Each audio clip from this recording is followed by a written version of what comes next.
तकदीर और फ़कीर का कोई पता नहीं, कब क्या ले जाए और कब क्या दे जाए।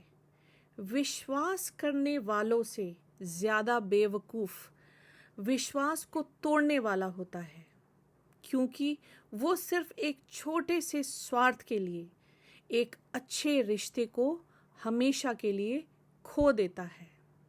नमस्कार, मैं सीमा भसीन आज फिर आप सबके सामने एक बहुत ही अच्छी और मोटिवेशनल कहानी लेकर आई हूँ।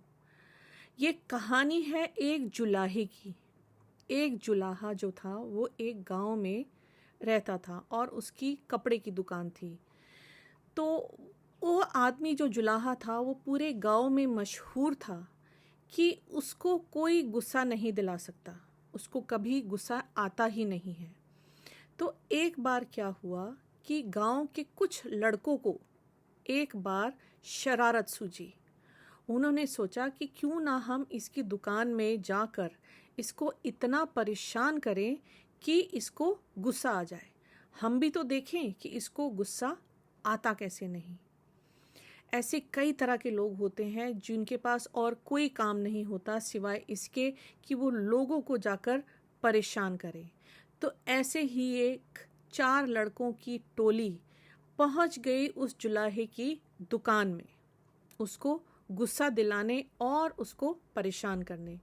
तो चलिए, जब वो दुकान में पहुंचे तो उन्होंने वहाँ पे देखा कि दुकान में कई तरह के लोग बैठे हैं।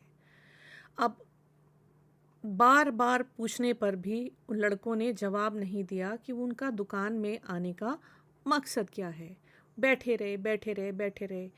जब सारी दुकान के ग्राहक चले गए तो उस जुलाहे ने उस लड़कों के सामने हाथ जोड़कर आग्रह किया कि अब आप बताइए, आप मेरी दुकान में किस मंसूबे से आए हैं, आपको क्या लेना है, आप क्या चाहते हैं, क्या खरीदना चाहते हैं। तो उनमें से एक लड़का जो था वो बहुत ही अमीर माँ बाप का लड़का था। तो वो बोला कि मुझे एक साड़ी खरीदनी है। तो चलिए, उस जुलाहे ने उस लड़के को बहुत अच्छी सी एक साड़ी दिखाई। अब उस लड़के ने जुलाहे से पूछा कि इसका दाम क्या है। तो जुलाहे ने कहा कि इसका दाम 10 रुपये है। तो अब उस लड़के ने क्या किया कि उस साड़ी को उठाया और उसको बीच में से कैंची से काट दिया और उसको बोला कि मुझे ये पूरी साड़ी नहीं चाहिए, मुझे तो ये आधा हिस्सा चाहिए। अब बताओ, इस आधे हिस्से के कितने पैसे हुए। जुलाहे ने बड़ी शांति से जवाब दिया कि इस टुकड़े के 5 रुपए हुए।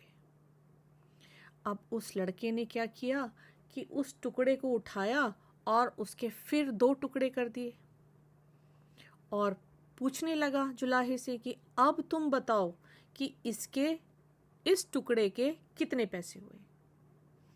तो जुलाहे ने बड़ी विनम्रता से, बड़े ठहराव से उसको जवाब दिया कि इस टुकड़े के 2.5 रुपये हुए।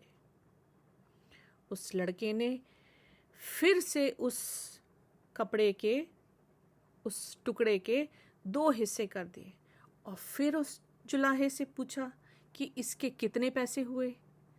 करते करते उस लड़के ने उस साड़ी के कई सारे छोटे छोटे छोटे छोटे टुकड़े कर दिए, इस उम्मीद पर कि इसको अब गुस्सा आता है और तब गुस्सा आता है। लेकिन उस जुलाहे को कोई गुस्सा नहीं आया। वो बड़ी विनम्रता से अपने ग्राहक के साथ बड़ी ईमानदारी और बड़े प्यार से पेश आ रहा था। तो अब जब उस साड़ी के इतने छोटे छोटे छोटे छोटे टुकड़े हो गए तो उसने जुलाहे ने लड़के से पूछा कि आप मुझे बताइए कि आपको कितना बड़ा टुकड़ा चाहिए। तो वो लड़का बोला कि नहीं नहीं नहीं नहीं, मुझे इनमें से कोई भी टुकड़ा नहीं चाहिए।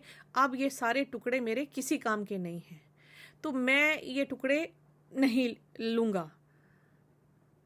उसने सोचा था कि जब वो ऐसे बोलेगा तो जुलाहे को ज़रूर गुस्सा आएगा, क्योंकि वो एक गरीब जुलाहा था और 10 रुपये उस टाइम मायने रखते थे। 10 रुपये कीमत काफ़ी ज़्यादा होती थी। लेकिन जुलाहे को जब गुस्सा नहीं आया तो उस लड़के ने बड़ी घमंड से, अभिमान से बोला कि मैं तुम्हारा नुकसान भरने को तैयार हूँ। तो उस लड़के ने कहा, आपने साड़ी खरीदी ही नहीं तो मैं आपसे पैसे किस तरह ले सकता हूँ। तो उसने कहा कि अब ये टुकड़े किसी के काम के नहीं रहे हैं, तो इसलिए मैं तुम्हारा नुकसान भर देता हूँ। तो जुलाहे ने कहा कि ये अगर आपके किसी काम के नहीं रहे तो ये मेरे भी किसी काम के नहीं रहे हैं, तो इस बात को हम यहीं भूल जाते हैं और मैं आपसे कोई भी पैसे नहीं ले सकता। तो वो लड़का जो है उसमें अब अपना अहम जाग गया। उसने कहा कि भाई मैं एक बहुत अमीर माँ बाप का लड़का हूँ और 10 रुपये मेरे लिए कोई मायने नहीं रखते, लेकिन तुम एक गरीब आदमी हो तो तुम्हारा ये नुकसान बहुत मायने रखता है तुम्हारे लिए, इसलिए अगर मैं तुमको 10 रुपये दे भी दूंगा तो मुझे कोई फ़र्क नहीं पड़ेगा, तो इसलिए मैं तुमको 10 रुपये देने के लिए तैयार हूँ, तुम्हारा नुकसान भरने के लिए तैयार हूँ। तब उस जुलाहे ने कहा कि नुकसान तो तुम मेरा कभी भर ही नहीं सकते। 10 रुपये भी अगर मैं तुमसे ले लूँगा इसके, तब भी जो मेरा नुकसान हुआ है उसको तुम कभी भर नहीं पाओगे। तो उसने पूछा कैसे? तो उसने जवाब दिया कि उस किसान की मेहनत जिसने धरती में कपास को उगाया, उसके बाद मेरी स्त्री यानी कि मेरी बीवी की मेहनत जिसने उस कपास को बुना और उसको एक साड़ी में बनाया, उसके बाद मेरी मेहनत जो मैंने उस साड़ी को रंगा और उसको इस लायक बनाया कि उसको कोई खरीद सके, तो इसमें ये एक सिर्फ साड़ी का टुकड़ा नहीं था, इसमें इतने सारे लोगों की इतने दिनों की मेहनत शामिल थी, जिसको तुमने 2 मिनट में काट पीट कर बराबर कर दिया। तो वो जो मेहनत, पैसे तो तुम दे दोगे, लेकिन वो जो मेहनत, इतने सारे लोगों की मेहनत जो तुमने काट के बर्बाद करी है, उसकी भरपाई तुम कभी नहीं कर पाओगे।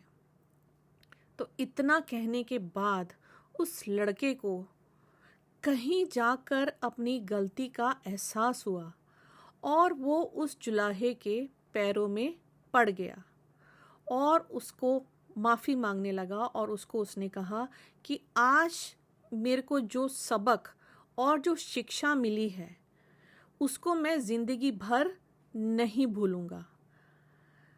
तो जुलाहे ने कहा कि मुझे मालूम है आज जो मैंने तुमको सिखाया है, ये एक साड़ी का टुकड़ा, अगर मैं तुमसे 10 रुपये लेके बात को ख़त्म कर देता तो जो आज तुमने सीखा है वो तुम ज़िंदगी भर कभी ना सीख पाते और इसी अभिमान में अपनी ज़िंदगी को नष्ट कर देते। तो दोस्तों, हम इस कहानी से ये सीखते हैं कि किसी भी चीज़ का अहंकार एक अच्छे खासे आदमी को ले डूबता है। अहंकार, अहम, पैसा, ये मेरा पैसा, मैं इतना अमीर, मेरे पास इतने पैसे हैं, ये सारी चीज़ें व्यर्थ हैं, क्योंकि हर इंसान जिस तरह से इस दुनिया में आया है खाली हाथ, उसको जाना भी उसी तरह है खाली हाथ। फिर ये मेरा और तेरा क्यों? ये पैसा, ये मुद्राएं, ये सोना और ये चांदी, ये क्यों? अगर हम पैसे का सदुपयोग करें और उसको किसी अच्छे काम में लगाएं तो वो पैसा दुगना हो जाता है। इसी तरह से ज्ञान अगर हम बांटें तो वो भी दुगना हो जाता है। तो आपको मैं ये बता दूं कि वो जो जुलाहा था वो कोई और नहीं, संत कबीर थे, जिनकी ये कहानी है। तो कहिए कैसी लगी आपको ये कहानी। अगर आपको ये कहानी अच्छी लगी है तो प्लीज़ इसको अपने दोस्तों और अपने फ्रेंड्स के, अपने फैमिली के साथ ज़रूर शेयर करें और हमें सब्सक्राइब करना ना भूलें। तब तक के लिए हैव अ नाइस डे। धन्यवाद।